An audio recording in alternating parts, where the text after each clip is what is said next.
I never lived in the bush. I was a city slicker, still am. I was born in Paddington. My father used to say, Paddington born, Paddington bred, strong in the arm and thick in the head. But I think he got that back the front, and he did many times. Pyrmont, I have a particular affection for Pyrmont. In my life, I spent 5 years working here, just a few blocks away, in the what is now Woolworths, that building. It's a little story that I'll cover when I jump through my presentation as such. What I thought, I give so many talks. I could give you a talk on the history of Sydney bricks or anything. I seem to be the expert the ABC calls upon when they don't have a real expert. And I've been doing this for 55 years with them. I started doing my radio programs on the ABC. The first ones were book reviews when I was 22. And the ABC was a different organisation then. They had lots of opportunities for things like book reviews. And then I started to do lots of radio and history themed programs. And now they ring me up and they say, Warren, would you be able to talk about chocos? Or should beetroot be in hamburgers? Or what's the history of the Outback Dunny? Things like that. So I do pop up a lot, but my real interest has always been, since I was a kid, story songs, music that tells a story. And as I evolved as a historian, I started to use songs as signposts to history. And it's been a successful journey because I can give you all sorts of facts and figures about something like what the Depression was like. But I'm better off telling you stories or singing you a ditty. And that seems to trigger an appreciation because I grew up, I was born at the end of the war, the First World War, not the Second World War, not the First World War. And so I grew up with my parents always talking about the Depression and what it was like, you know, during the war and rationing and so forth. So I picked up a lot from my parents. I had quite an unusual background. I just mentioned that I've written far too many books. I'm up to 31. And you can see they're very diverse. Everything from a history of Australia's gold rush. And why was I interested in the gold rush? Because there was this body of songs from the Bendigo and Ballarat rushes, and none from New South Wales, which was the first rush in 1851. So I started to do some research and I found all these songs about people going up to Ophir and Bathurst and so forth. So I wrote one called The World Turned Upside Down because that's what the discovery of gold meant. And, you know, I've done a lot recording Australians. I've done everything from here in Balmain around the corner. I recorded the late, who was the great cooking expert that lived around here? The Woman's Weekly, Woman's Day. Margaret Fulton. But a lot of my people were just ordinary Australians.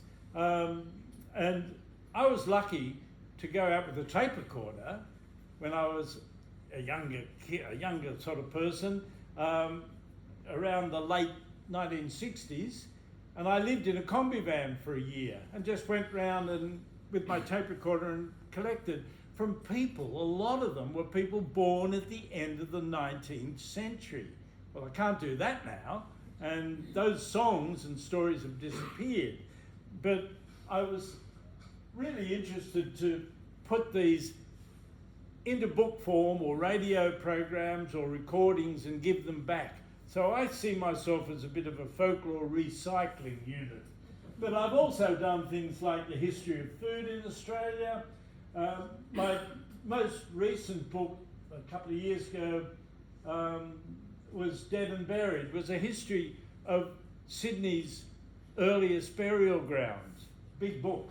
And it was a great success. I did it during COVID. Who would have thought there were so many people interested in burial grounds? But they were. But I've done here a history of filthy songs in Australia. Because they were disappearing. And I thought, hang on, that's something that's all politically incorrect these days, but I better put them down. And I was collecting them since I was a kid, when I heard little ditties and things in the schoolyard, like, remember the Profumo scandal, Christine Keeler and Mandy Rice Davis. I was taping kids in the schoolyard and I heard somebody sing half a pound of Mandy Rice, half a pound of Keeler, put them together and what do you get? A dirty, sexy Sheila. And I thought, okay, that's a real good capsule of history. Put it away. Well, I've used that in a whole collection of children's folklore that's coming out. Anyway, I think these things are important. Okay, I mentioned Dead and Buried, but it was a really successful one. This is my next book, A Hop, a Skip and a Jump, a history of Australian childhood amusement. It's all disappeared, it's all changed. I've got some that relates to mobile phones, but things like skipping games and clapping games, all those things, they're all disappearing. Kids don't want to do them. So it's a very big book. But I've also done, in that book, how do Aboriginal kids entertain themselves? What do they do? And I did all this research that, a white fella shouldn't do. But nobody had done much with collecting Aboriginal folklore and games. And then I discovered that the kids, one of the games that they played was they'd go and sit round an anthill and they'd all nominate their ant and they had to track that ant. They had to sort of follow that ant, which obviously is a perception with their hunting, gathering history and so forth. We've lost all that. We've got no skills at all in that direction, but there you go. I just want to mention my grandparents. Why would I want to mention them? Because they were quite eccentric.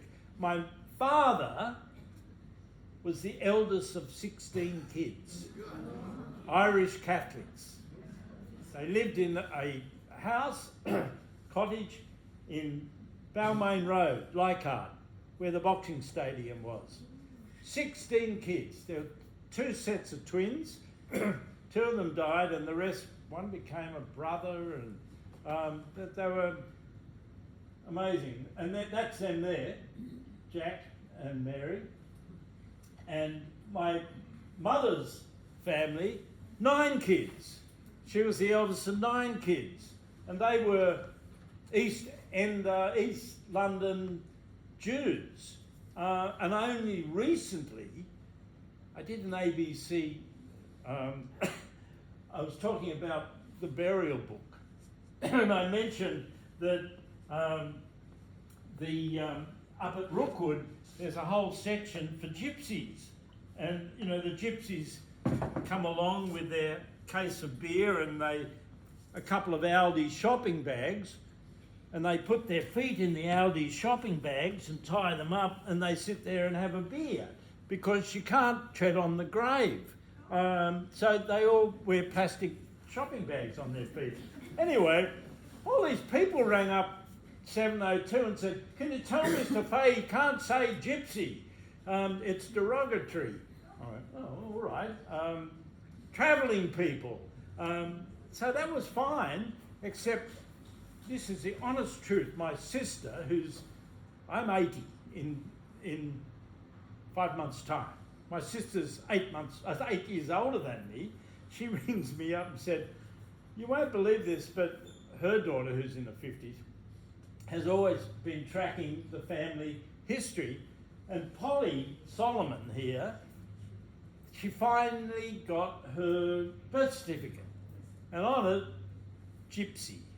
So I'm a Gypsy Jew Irishman. I call myself an Irish Jew. It's much easier.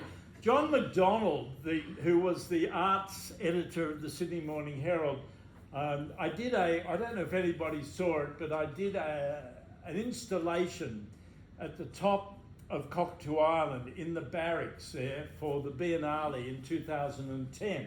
And I had multi-screens all around this wonderful building where I told the history of Cockatoo Island as a colonial port, as a home for naughty girls. It was an industrial school for girls, and also another one as a naval academy for young boys, the Vernon. And then it became obviously a factory for shipbuilding and so forth. And John MacDonald described me in the Sydney Morning Herald because it was a huge success with people in the Biennale. He described me as Australia's own encyclopedia of folklore, which for me is, well, I couldn't really put that on my passport application. And I never know what to put, historian, author, performer, whatever. So I just usually use cultural historian. Okay. My first job, I should mention that both families were incredibly poor. They didn't have a cracker to rub between them. I was brought up as a Catholic, and my sister was, and there was only her and my sister, so her and me, boom, boom, two people. But we had a piano, and so all the family parties were always at our place, and I grew up with all these songs. And Grandpa here, he was a font of storytelling. He had a shed at the back of this little house, and I always remember he had this big grinding wheel, which he let me go like this, and it used to make this low hum, and I loved that thing. And he had a shoe last that had different sizes. They couldn't afford to get shoes repaired. If they got shoes, if they had shoes, they did them at home. And so he sang all the time when he was working in this shed. And in between singing, he'd have the radio on, and he always listened to Parliament. And whenever Billy Hughes's name came up, he almost had a fit because he hated Billy Hughes. And my father inherited this whole Billy Hughes story, so much so that we had a game that every time my father was in the shower, I'd bash on the door and he'd go, "Who's that knocking at the door? If it's Billy Hughes and his wife, we will chase them with a knife and they won't come knocking anymore." Because Hughes and his wife used to be electioneering all the time and trying to get people, well, conscription through before the First World War. And when it started, he always wanted 5,000 more men. And as you probably know, it went to referendum twice and was dumped. A few years later, I met a wharfie, and he told me about Billy Hughes as well, how Billy Hughes went to London at one stage to smoke a cigar with King George. It was a bit of a press jaunt. And I was fascinated with this because I'd done quite a lot of work in looking at how people survived in the Depression. And I wanted to know whether my folks really did eat bread and dripping sandwiches. And they did. I ended up tasting it. It was disgusting. But this wharfie told me about this jaunt of Billy Hughes to go to London. And then he said, "I've got a song about that too." So I'll sing that one for you because you'll never hear it anywhere else.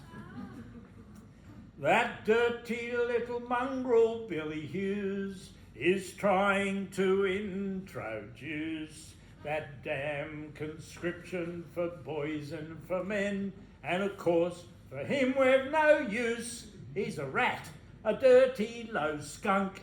It's a pity that ship never sunk when it sailed the seas to the old country, where he fell on his knees to King George with a duchess to welcome him in to smoke a cigar with the king. He'd betray his own class, but it's come to pass that the hobnobs have fallen with him. To the duchess we'll let him go back.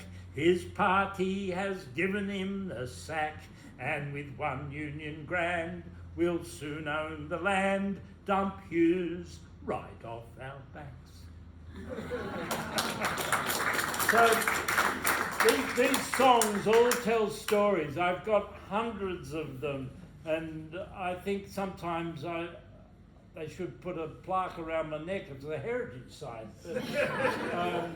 I grew up very ordinary. I believed in Santa Claus because we got to go to Anthony Horton's, that wonderful building on Goulburn Street. It's now the Masonic building.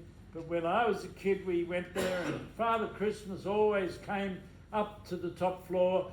But more importantly, I had my first meat pie up there because it had a cafeteria, and we used to travel in there, and it was a wonderland. They sold everything from an anchor to a needle, as you probably remember, with their motto, "While I live, I grow." That's me in the Morris Brothers uniform there, Pete, in the middle. The grey and the tie, you'll recognise. And of course, I was very modern. I had a cookie jacket. Some of you will remember those that had a place for your comb. I started doing ABC radio programs, songs of the Australian railways, songs about Australian animals, songs about Australia's maritime tradition. I realised pretty soon that although I was a city slicker, I had an affinity for the stories of the bush. And I still believe, and I say this quite often, that it doesn't matter if your family came out on the First Fleet or you came out on a leaky boat last week. This country is unique. It has so many stories, and those stories were primarily made in the bush by pioneering people who struggled with drought, floods, the banks, bushfires, pests, whatever, and survived. And that really gave Australia its national identity. And I guess when I started, that's what I was looking for. I was trying to pinpoint the Australian national identity and using songs, stories, recitations, and so forth to do it. So the ABC's played a very important role in my life. That's my mum. We had a shop, a cigarette and gift shop, and SP Bookie and hairdressing in Willoughby Road, Willoughby. They both died of lung cancer, so I'm very anti-smoking. But I was very interested to the family because my mother was walking folklore. If I came home from school and I'd say, "What's for dinner?" it was always the same thing: a duck under the table, or a piece of pie, a piece of this and a piece of that. And I'd say, if I wanted to know, I thought, "Well, where are you going?" And it was always, "Well, that's for me to know and you to find out." If I ever lost anything, it was always in the same place, up in Annie's room behind the clock. We didn't have an Annie at upstairs or a clock. So I'd say, "What?" And the answer to that was always, "What invented the steam engine?" Hay? Horses eat hay. I could never get an answer to anything. So no wonder I grew up with an inquisitive mind. If I asked for the time, it was always the same time. A hair past a freckle. So that's what I ended up calling my memoir last year. I thought, that's a good title for a book. A horse a hair past a freckle. So large family, lots of stories about the Depression. Somehow or other that business side must have got into my head. I only ever had worked for one or two people. The last job I had before I set up on my own was with Harry M. Miller, where I did the marketing for Superstar, Rocky Horror Show and so forth. Did it a couple of years, and at the same time was doing my ABC radio programs, starting to write books, starting to collect folklore and so forth. So I managed to have a number of things going at the same time quite successfully.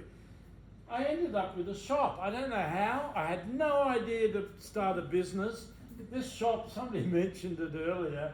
Yes, it was famous shop. It was famous because on the awning, on the street in Paddington, on the Wallara side, it had real music in a sea of shit. And I don't know what I was thinking, except it stayed there for 10 years. I had the shop for 20 years. Nobody ever complained. I just wanted the shop to be different. And we didn't sell pop music or rock and roll. We sold sort of documentary, jazz, classical, you name it, anything that wasn't popular, down here. And it was hugely successful in as much as it allowed me stupidly to start a record label the following year. I'd mentioned that I'd been out for a year taping people. Well, I spent a considerable amount of time in the Hunter Valley, in the coalfields, and in Lithgow, because folk music in those days, what had been collected in the 1950s, and really that was the decade where the pioneer collectors started, that inspired me, but they were after things like bushranger ballads, shearing songs, droving songs. I wanted to know, because I was a little bit politically motivated as well, but I wanted to know about industrial folklore. Did we have any songs about unionism in Australia? So the coalfields were an obvious choice. And everybody said, no, they're all gone, they're all dead, you won't find anything. Of course, I did find lots. And I came back and I somehow or other started this business. I was paying $35 a week rent and worrying how I was going to pay it, but it just grew and grew and grew. And then I thought a year later, I've got these recordings of coal mining songs, and to prove a point, I gathered a few of my friends, singers, into a little studio, and we recorded a collection of songs from the mining industry, which I call Man of the Earth. And blimey, it sold enough for me to put out another record, which was the first ever recording commercially released of a didgeridoo song cycle. Nobody had ever thought to do it. Then I did an album, I must have been insane, called Bush Traditions, which were some of the recordings that I'd made. The average age of the singer was about 85, which seems quite young now, but then it seemed really old.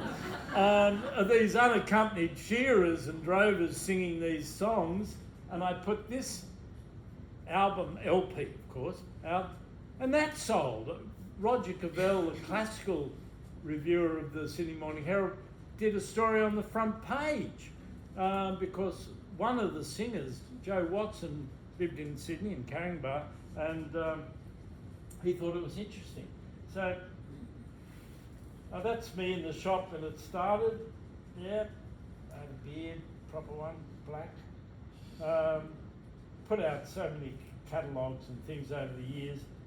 Then I started really to perform a lot and travel Australia. At the same time I'd be travelling, I'd be like performing at night, and during the day I'd be out with my tape recorder. There are many recordings. I did a series every year. 10 concerts in the concert hall of the Sydney Opera House with people doing bird impressions and Aboriginal music and singing ballads and so forth. I don't know how I did it, but I did it for 5 years with the Sydney Festival, and it was a big success. That's a silly one. Anyway, I travelled around in this thing here. This is Dave Mathias. He was an accordion player up in Forbes. Fantastic storyteller. And it was these people really taught me about the importance of these songs. Here's another group of them. Joe Watson was 92 when I recorded him, lived in Caringbah, and his son rang me up and said, "You should take my father." He was a picture show man, and Joe and another fellow used to go round the bush in a wagonette, and they'd show magic lantern slides of the great castles of Europe or the royal family or whatever. And Joe would work the projector, and the other fellow, who was blind, would be there with a stick, and he'd point to the screen and say, "Now, ladies and gentlemen, look at this beautiful castle here." Joe would go to the right a bit. And they got up to all sorts of mischief, but it was they travelled everywhere. But Joe, I got him on tape. I'd been recording him for 3 days. And I said, "Can you tell me, were there any Australian magic lantern slides that you used?" And he said, "Oh, yes."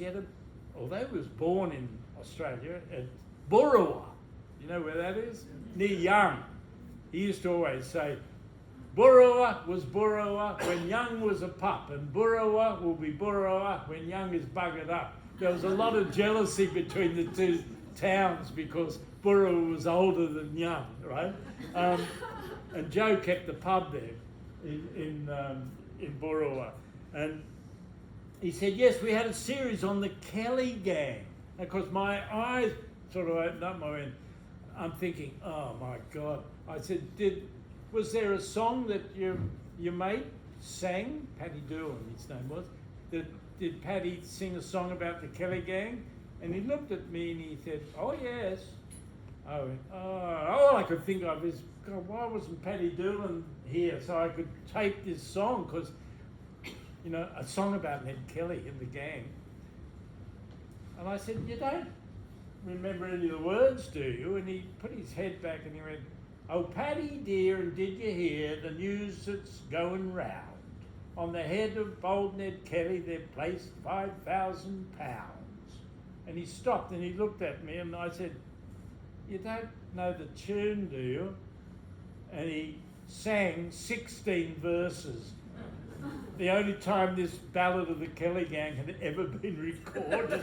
And I was on the floor and I said, "I didn't know you can sing." He said, "Well, I can't sing." No, because to him, singer was somebody that big, you know, Jerusalem or something. And over the next period of time, I think I got 65 songs from him. If I mentioned anything, horse races, the Caulfield Cup, boxing, cheering, the Chinese in Australia, he'd have a song or a ditty. He was this travelling folklore repository. Mrs. Colley was 92 as well. She was in Bathurst in the home for the aged. I used to go to the aged centres and say, "Did anybody here play the accordion, sing or anything?" And they said, "Oh, Susan Colley does." So he brought out this woman and she sat down. She brought a concertina with her, a little one. I play one now. And we had the most marvellous time. She played polkas and tunes, and she sang songs, including a song about Woolloomooloo, lots of songs about the shearers, and just a wonderful experience to get these songs that you'd know she had known for such a long time. Cyril Duncan, he'd been recorded before. Two fellas in Brisbane had taped 5 songs from him. He was a cranky devil, and I arrived, and I said, "Oh, you Mr. Duncan?" Cyril. He was a builder, a retired builder. And I said, "I'm interested, you knew some songs." Yes, I did. And one of the songs he knew was called "My Name is Edward Kelly," another Kelly ballad. Nobody else had ever sung it. It was a wonderful song. And I figured if he knew 5 songs, he must know more. And I said, "Do you know any more songs?" "No." I said, and he looked at me, he looked at my combi van, he said, "Are you living in that?" I said, "Yes, for a while. I'm taping people." He went, "Oh." He said, "I suppose you'd like a baked dinner." I said, "Yes." He said, "Do you drink?" Oh, I said, "Yes." And he said, "Well, bring a dozen 4X and come tomorrow at 5 o'clock. I said, "Okay." So I arrived, and the recording that's, like all my recordings in the National Library, the recording gets increasingly hysterical as we drink the beer. I cannot even ever look at a 4X beer again, but he kept going, and after dinner he said, "Did you bring your tape recorder?" I said, "Yes." He said, "Oh, you better get the bloody thing out." So I got it out and set it up. Anyway, I got something like 70 songs from him. Once again, he knew songs about Trafalgar, the Battle of Trafalgar, Lord Cardigan. He knew songs, and really old, obscure songs. His father had been a bullock driver. And we just hit it off. And he did know a lot more songs than he told the other fellas because he didn't like them. And they took one of his songs down wrong. They took down, so importantly, a song about the Kelly gang. They wrote it down, didn't tape him. They wrote it down that they rob the banks and shoot the traps and quickly run away. I never said that. I said, they said, no, they rob the banks and shoot the traps and quickly run away. I said, they never run away. They never did. They never would. And this was such an emotional experience. When I taped him singing it, he slipped into a little ballad at the end of it that he hadn't sung for 30 years or so. A little ditty, "Farewell Dan and Edward Kelly, farewell Burns and Steve Hart too. Those that blame you are but many, those that blame you are but few. 30 policemen did outdo you, 30 policemen I am told. 30 policemen did outdo you for a paltry sum of gold." And he just triggered that because he was so emotionally involved in this whole thing. More, this fella here, dairy farmer at Grafton. Charlie was like 77 or something, and I said to him after I recorded him, I said, "Anybody else I should record around here?" He said, "Yes, my father." And I went, "Okay, how old's your father?" 103. So I went to see his father, Mr. Lolbeck Sr., who's in the middle there, and he also knew lots of songs and poems. This fella here was in Toowoomba. He was quite crazy, and I got lots of songs from him. He was a professional swagman. He called himself the Great Australian Bite.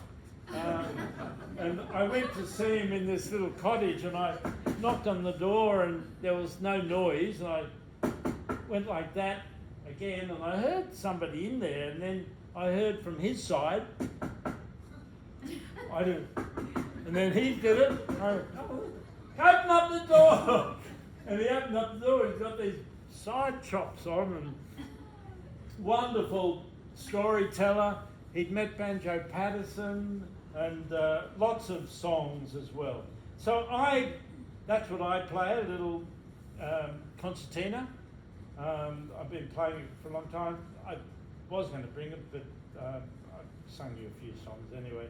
A lot of the things that I do are try and give people a taste of history through these songs. So I've done a lot of, on my website, which is just my name, a lot of videos. So there's a whole series of 12 videos on Sydney. I'd love to do one on Pyrmont, for example, but I've done one on King's Cross, I've done one on the Domain, wonderful stories about the Domain, of Blondin, the man that walked over the Niagara Falls, walking over the whole of the Domain, and extraordinary stories. I've done one of the Chinese in Sydney, just so people know that the Chinese had a rough time in Australia and why. And was Dixon Street always the heart of Chinatown? No, it was Essex Street up near the harbour, up near the Circular Quay. That was Chinatown, and then they moved it down there. But just giving history some colour, bringing history to life. So my relationship with these songs and stories is still very close. I like to excite people. I've done a similar series about the State Sydney one. I've done one on the Outback. So I did one on Shearers Cooks, because there's so many songs and stories about the Shearers Cooks. And they're simple little songs that where did these songs come from? Well, you're all familiar with Trove. When I was a young fella, I used to be in the Mitchell Library going through microfiche and film and so forth, and so much easier to try keywords in Trove. But I started to become pretty good at hunting for songs in Trove. It's such a marvellous project that the National Library's done, and the things like, in here I've done station cooks, drovers and shearers. Where were their heads? The drovers and shearers felt so proud of the fact that they'd taken over from the miners on Australia's economy and kept the economy booming. They felt really proud of this, and that's why the history of things like the Shearers Union and the sort of the labour movement in the droving industry are important as well, because so many of those stories, like the black fellas never got paid as much as the white workers. They worked harder and they were really skilled, but they weren't paid as much. So these stories need to be told. You can't hide from them. Same with the Chinese. You can't hide from the fact that they were tormented on the goldfields. I mean, the gold rush period is fascinating. I mean, Australia's population increased by 1.4 million in the space of 20 years. You can imagine how that really did turn the world upside down. One old fellow I recorded, Rad Dawson, he was a prospector when he was a young bloke, and he said to me, Warren, he said, there's a lot of gold out there in Australia, and there's a lot of Australia mixed in with it. But some people made a fortune, some people didn't. Lots of wonderful stories about diggers striking it rich, coming down to Sydney where they could go to the mint and get it made into sovereigns. So they didn't like bank checks, they liked sovereigns. But they would show off. They'd go to a restaurant and they'd order French champagne, pour it in a bucket, and they'd have a sandwich, and they'd put a £10 note in the sandwich and eat it just to show off. So many great stories about the outback that I related in these documentaries. I've done a bit of acting over the years. This fella here, Max Cullen, and we had this very successful stage show. He was Henry Lawson, I was Banjo Patterson. We were in the Leviticus Bar and Grill in Heaven and having a few drinks. Henry unfortunately had a few too many drinks, and we would tear strips off each other's literary legacies and personalities. We had such a great time And Max is a wonderful character. In fact, I'm going down to perform in his and his wife's theatre in Gunning in about 2 weeks' time. So he stopped performing, but I still go. We also did one on Mo. I played Roy Reid, and he played Lenny Lower, the great humorist that we realised pretty quickly after we'd done a couple that nobody remembered either of them. And we thought, no, it's not quite like doing Henry Lawson and Banjo Patterson, so we ditched that one in. I mentioned that I'd worked around the corner.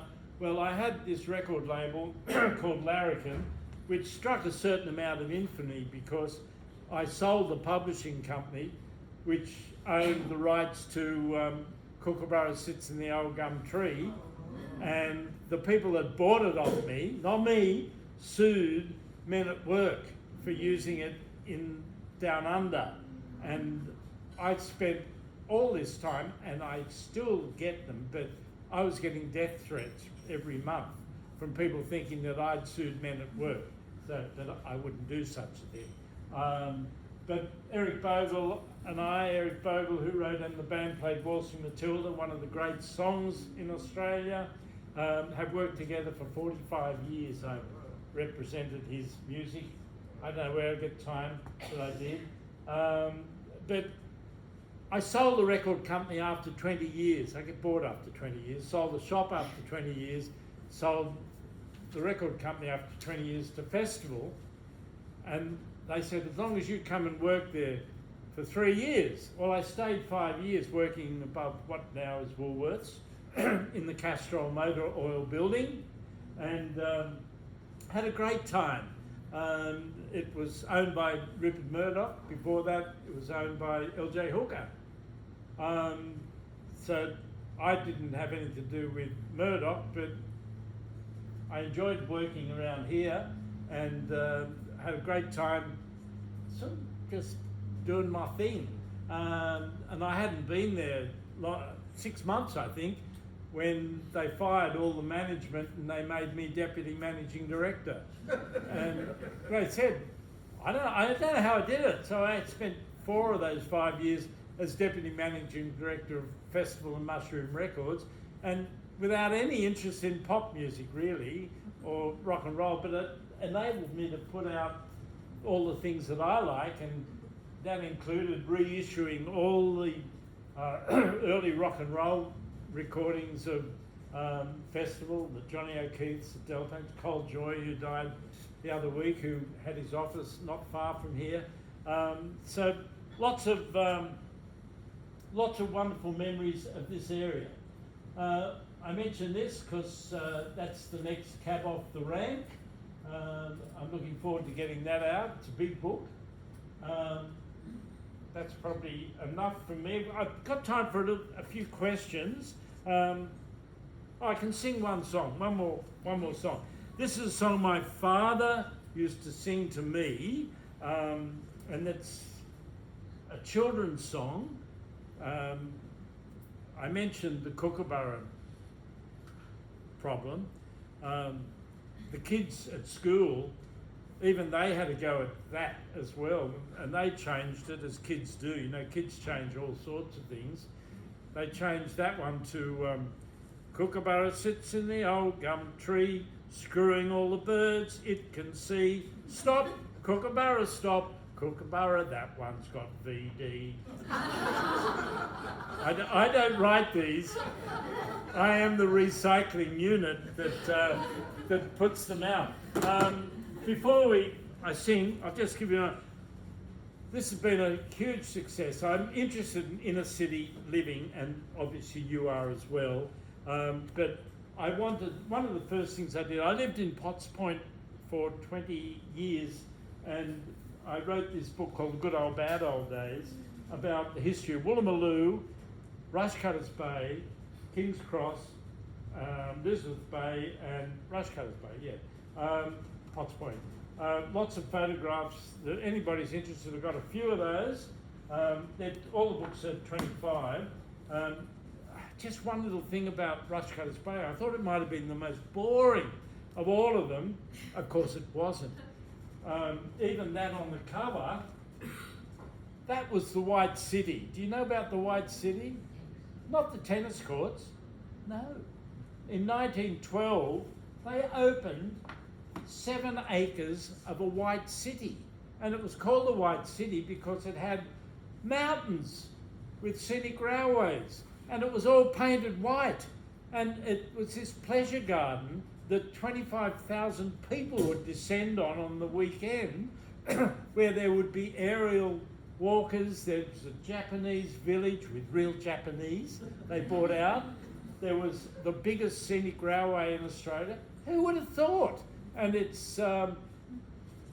was like extraordinary. The photographs were extraordinary. Every Saturday night they would build on Saturday this huge tower of like a big building out of wooden paper. And the Swedish Nightingale, they called her, this girl would go up there and they'd set the whole thing on alight, and she'd dive into a bucket of water. It was massive. Another one, Ratbags and Rabble Rousers, is things like that, including that song about Billy Hughes, lots of songs about Australia's politicians and political history and inner city living. And I've got a few copies of A Hair Past a Freckle, which is the memoir, and I've got one of those things that extracts your credit card if you want. I'll just sing you a song called, my father used to sing lots of songs for me, and he'd slip into this Irish voice. He was born in Leichhardt. And the thing about folk songs, you know, this is sung as a young girl singing it. So you've got it, it's all very creative, I think. There was an old man came over for tea. Oh, I'll not have him. Came over for tea. He sat next to me with his old grey noggin, his old grey noggin, his old grey noggin a-shaking. My mother, she told me to bake him some cake. Oh, I'll not have him. I baked him the cake. He ate like a snake with his old grey noggin, his old grey noggin, his old grey noggin a-shaking. My mother, she told me to pour him some wine. Oh, I'll not have him. I poured him the wine. He drank like a swine with his old grey noddle, his old grey noddle, his old grey noddle a-shaking.